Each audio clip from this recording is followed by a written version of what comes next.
Debates के दौरान आप जजेस को मुखातिब भी नहीं करते या अपनी किसी स्पीच में जजेस का नाम भी नहीं लेते। ये उसूल होता है। अगर आपने ले लिया तो जजेस इसके एक्स्ट्रा मार्क्स नहीं लेंगे।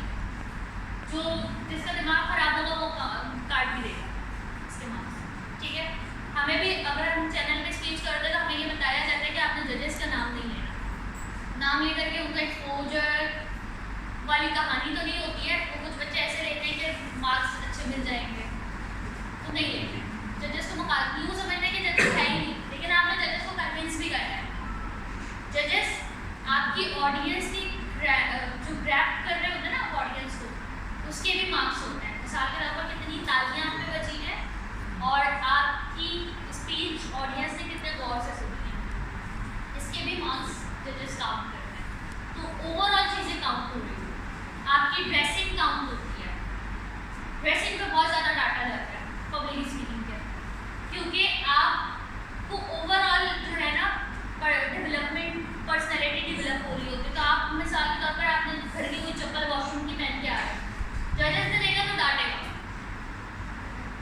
सो के उठ के शलवार के बीच में आ गए, कपड़े भी चेंज की इस्त्री तक नहीं है, डांट पड़ेगी। पढ़ी है ये नहीं पढ़ी। बहुत सारे डिबेटर्स तो पढ़ी है, उसके बाद बहुत सुधरे। मोस्टली कोशिश किया करो कि पैंट कोट पहन के जाओ या शलवार कमीज पे कोट पहन के जाओ।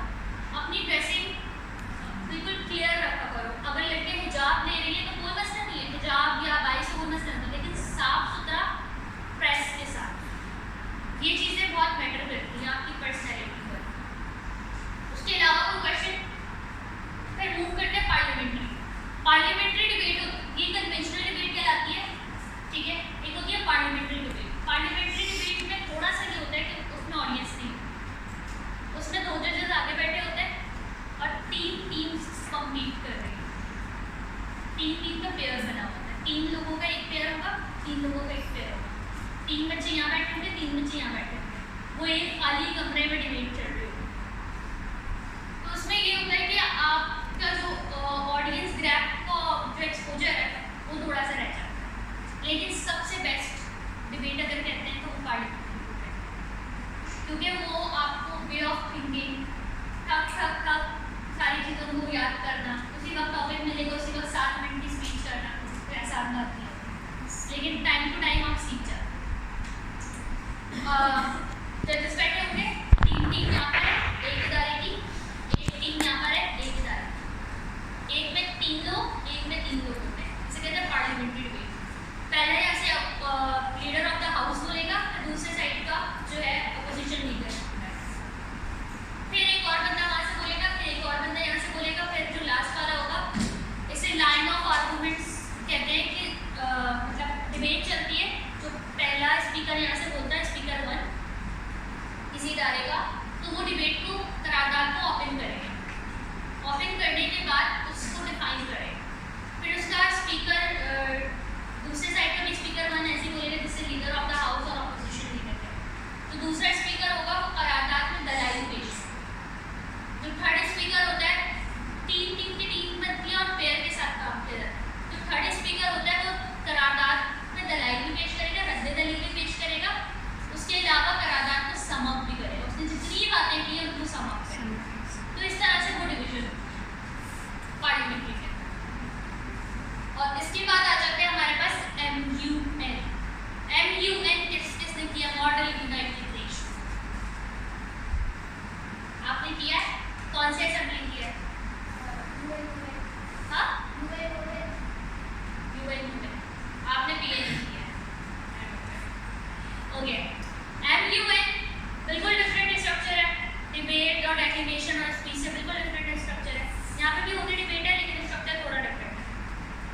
खवातीन के साथ नाइंसाफी किसी मुल्क के अंदर हो रही है, या कोई भी वुमेन से रिलेटेड जितने भी इश्यूज होते हैं वो यूएन वुमेन में डिस्कस होते हैं, ठीक है। इसके अलावा चलती है एक और कमेटी थी यूएनएससी सिक्योरिटी काउंसिल से रिलेटेड होती है। उसमें पूरी वर्ल्ड के जितने भी यूनाइटेड नेशन के मेंबर हैं वो बैठते हैं और सिक्योरिटी से रिलेटेड जितने भी इश्यूज होते हैं, मिसाल के तौर पर एक जॉब लग गई या इसराइल ने फलस्तीन पर हमला किया तो ये यूएनएससी के अंदर ही केस होता है, ठीक है। इसके अलावा उसके अंदर दो कमेटीज और ऐड की जाती हैं मॉडल यूनाइटेड नेशन के अंदर, पाकिस्तान नेशनल असेंबली और दूसरी कौन सी है, crisis committee. Mostly Karachi crisis Karachi के अंदर देखी जाती है, वैसे नहीं पीएनए ही होती है, एक ही बाइलिंगुअल कमेटी। पीएनए में पाकिस्तान नेशनल असेंबली का एक स्ट्रक्चर पेश किया। आप स्टूडेंट हो, यहाँ बैठे हो, आप ही को स्ट्रक्चर दे दिया जाएगा कि आप बिलावल भुट्टो, आप आसिफ अली जरदारी हो, आप जो है इमरान खान। नहीं, ये बहुत मुश्किल होता है क्योंकि आप किसी के पर्सपेक्टिव को लेके चलना है, इसमें आपने अपने पर्सपेक्टिव को नहीं भूलना होता, अपना स्टांस नहीं भूलना होता। बाकी तो हमारे ओपिनियन और केसेस चल रहे थे, हम धक्का मुक्की सब पे चला रहे थे, लेकिन यहाँ पे अपना स्टांस बहुत स्ट्रॉन्ग रखना होता है। मिसाल के तौर पर मुझे नहीं पसंद बिलावल भुट्टो, लेकिन अगर मुझे वहाँ पे मिली है बिलावल भुट्टो की पर्सनैलिटी तो मैंने उसके स्टांस को पकड़ के रखना है, ठीक है। मुझे नहीं पसंद नवाज शरीफ, लेकिन अगर मुझे नवाज शरीफ की पर्सनैलिटी मिली है तो मैं उसका स्टांस पढ़ के जाऊँगी उसकी पार्टी, ठीक है। ये होती है पॉलिटिकल डेवलपमेंट के लिए कि बच्चों को पॉलिटिक्स से रिलेटेड इंफॉर्मेशन हो, बच्चों को पता हो कि कौन सी पार्टी का क्या स्टांस है। एक नॉर्मल बच्चे को या एक नॉर्मल स्टूडेंट को नहीं पता होता कि कौन सी पार्टी किस स्टांस पे काम कर रही है और उनका जो स्ट्रक्चर है वो क्या है। पाकिस्तान की पॉलिटिकल पार्टी का स्ट्रक्चर हैरारकी किसी को नहीं पता है, आप लोगों को भी नहीं पता होगा, पता है किसी को पाकिस्तान किन चीज़ों पे बेस कर रहा है।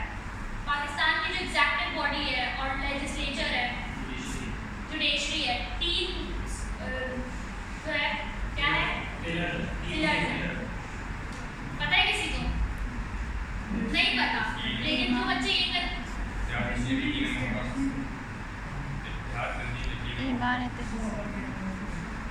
ये मोटिव है, ये मोटिव है। तो ये स्ट्रक्चर हर किसी को नहीं पता, लेकिन जो बच्चे एनालाइज करते हैं उनको ये समझ आती है, टाइमली आती है लेकिन आ जाती है। शुरू में आप किसी भी डिबेट में बैठोगे आपको समझ नहीं आएगी, आप बोलोगे क्या चल रहा है, लेकिन वक्त के साथ साथ आप शौक के साथ साथ आप करते जाओगे तो उसी समझ में आना शुरू हो जाएगी और आप बहुत अच्छे से अच्छा ग्रो अप करना शुरू करोगे। पाकिस्तान के तीन पिलर्स होते हैं, जुडिशरी, एग्जेक्टिव बॉडी और लेजिस्लेचर। लेजिस्लेचर वो लोग होते हैं जो कानून बनाते हैं, अभी पीएनए पे आ रही है, कानून बनाने वाले वो लोग होते हैं जो कॉन्स्टिट्यूशन मेकर होते हैं। हमारी असेंबली जो नेशनल असेंबली है वहाँ पे जितने भी लोग इलेक्ट होने जाते हैं वो वहाँ पर किसी भी मैटर पे डिबेट करते हैं प्रॉपर्ली। डिबेट के बाद वहाँ पर कॉन्स्टिट्यूशन अमेंडमेंट होगी तो वो कमेटी करती है जो हमारे लेजिस्लेचर है, उन्हें लेजिस्लेचर कहा जाता है, जो नेशनल असेंबली के अंदर एमएलए बैठे हुए, ठीक है।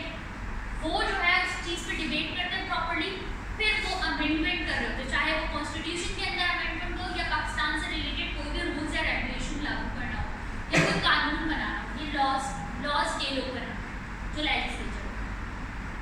जुडिशरी का काम क्या होता है भाई बताओ? Safeguarding and interpreting the laws of the party.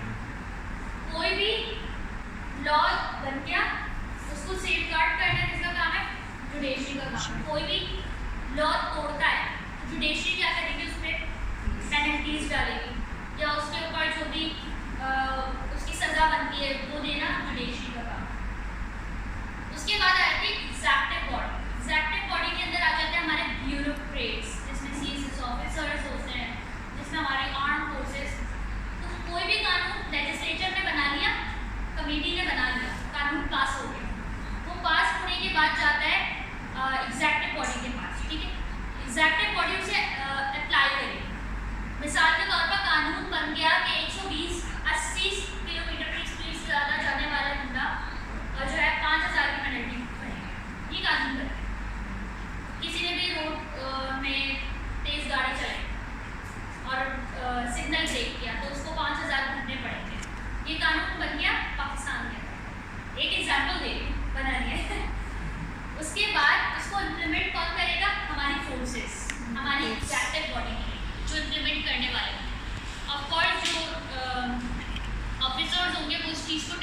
तरीके कि कोई कानून को तोड़े ना, पूरा प्रॉपर तरीके से वो कानून इम्प्लीमेंट हो, ठीक है, वो एग्जैक्टिव बॉडी, और उसको लुक आफ्टर करेगी जुडिशरी। जुडिशरी का काम होता है जो कानून तोड़ गया, केस आया, केस गया, फिर जुडिशरी में चलता है, जुडिशरी जो है। तो ये स्ट्रक्चर आप लोगों को पता ना। इसके बाद जब लेजिस्लेटिव बॉडी जब कानून बनाती है, पास करवाती है, असेंबली से पास होती है, वो जाता है प्रेसिडेंट के पास। प्रेसिडेंट के पास जाकर के वो साइन होता है। जब प्रेसिडेंट साइन कर देता है तो वो कानून पास होता है। और अगर प्रेसिडेंट साइन नहीं करता और उस पर कोई रिएक्शन नहीं देता तो 12 दिन की टाइम होती है, 12 दिन बाद या 2 हफ्ते बाद वो ऑटोमेटिकली पास हो जाता है। लास्ट टाइम पूरे पाकिस्तान में हलचल मची थी एक कानून को लेकर के, याद है किसी को? पीटीआई से रिलेटेड एक कानून था जो लेजिस्लेटिव बॉडी ने पास कर दिया था और प्रेसिडेंट ने कहा मैंने तो देखा ही नहीं है कानून। वो 12 दिन बाद खुद ही पास आउट हो गया। वो कानून ये था कि अगर कोई भी क्राइम करता है तो उसके घर में ऑटोमेटिकली उसके घर की औरतें भी होंगी तो उन्हें उठा लेते हैं। इस तरह का कानून पास हुआ। ऐसा ही है, इसमें पूरी प्रोसीडिंग हुई, कानून का लेजिस्लेटिव बॉडी बैठी, कब डिबेट हुई किसी को कुछ नहीं पता चला, लेकिन कानून पास हुआ।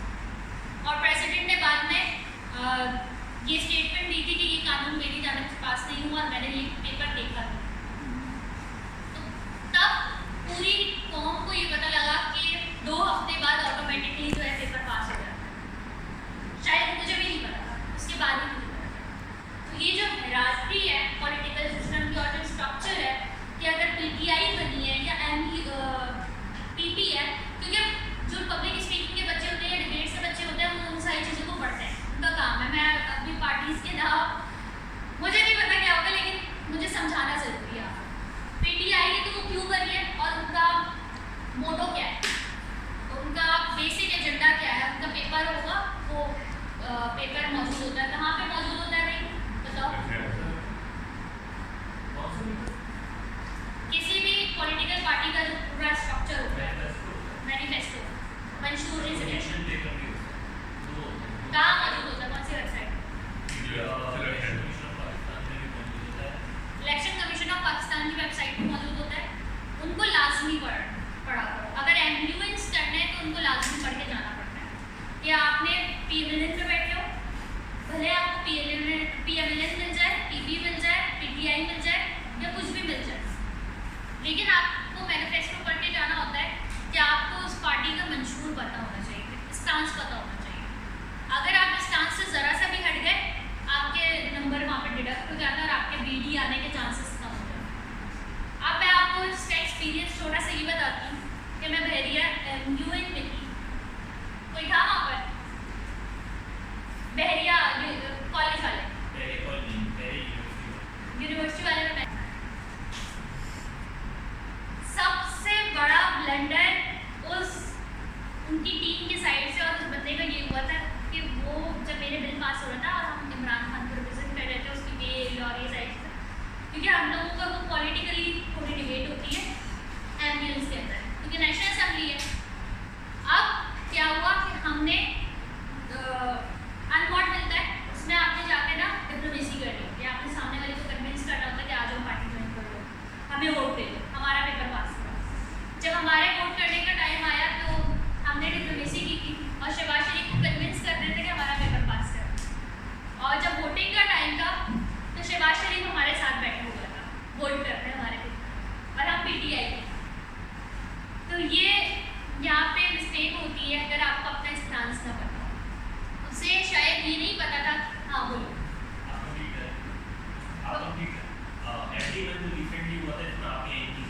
FD1 में है उसमें भी ऐसे ही हुआ था कि मैं पीपल्स पार्टी को रिप्रेजेंट कर रहा था, तो सेनेट में यही हुआ था कि रिवॉल्ट हुआ इंटरनल और बेचारे वो फैसल जावेद साहब एक जगह रहे 2-3 बंदे उन्होंने कॉन्स्टिट्यूशन में पीटीआई के पास सामने पास करवा लिया था पीपल्स पार्टी, लेकिन उससे ये वो काफ़ी होके और चले गए क्योंकि हम लोगों ने रिवॉल्ट करवाई डिप्लोमेसी के जरिए और फिर वो हमारे साथ बैठ गए, जिसकी वजह से काफ़ी वोट गए हमारे। पीपी ने रिवॉल्ट करवाई पीटीआई के साथ। ठीक, ये होती है पॉलिटिकल डिबेट। अगर आपको स्टांस ले रहे हैं मेजरली, उसमें 1-1 मिनट की स्पीच होती है, कभी 30 सेकंड की स्पीच होती है, तो वो इतना ज़्यादा मुश्किल नहीं होता बोलना, लेकिन आपको अगर आपके पास नॉलेज, ठीक है, इसको क्लियर करते हैं, कंसाइज करते हैं